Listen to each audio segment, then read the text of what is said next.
சிந்தனை மட்டும்தான் சார். நீங்க சிந்தனை தெளிவா இருந்ததுன்னா, நீங்க போக்கஸ்டா இருந்தீங்கன்னா என்ன வேணா சாதிக்கலாம். நீங்க நம்ப மாட்டீங்க, நான் ஒரு வருஷத்துக்கு இவ்வளவு சம்பாதிக்கணும்னு நினைப்பேன், அதுக்கு மேலதான் சம்பாதிச்சு முடிப்பேன்.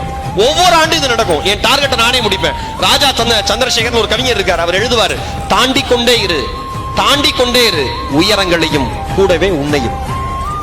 நமக்கான சாதனை நாம தான் பிரேக் பண்ணணும். உசேன் போல்ட் மாதிரி, ஆலிசன் மாதிரி நாம தான் நமக்கான சாதனை நாமளே. கவி பேரரசு வைரமுத்து பெய்யன பெய்யமழைன்னு ஒரு கவிதை தொகுப்பு, அதுல எறும்புகளோடு பேச்சுவார்த்தைன்னு ஒரு கவிதை இருக்கு.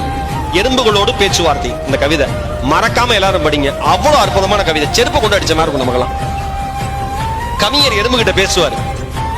எறும்புகளே எறும்புகளே, உயிர் துளிகளின் ஊர்வலங்களே, உலகின் மிகச்சிறிய பூச்சியினமே, உலகின் மிகப்பெரிய ஆச்சரியமே, உங்களோடு சிறிது நேரம் பேச வேண்டும், செவி சாய்ப்பீரா? எறும்பிட்ட பேசணும்னு கேட்கிறார்.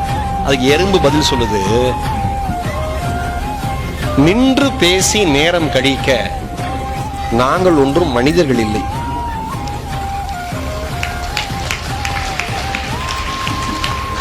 நின்று பேசி நேரம் கழிக்க நாங்கள் ஒன்றும் மனிதர்கள் இல்லை.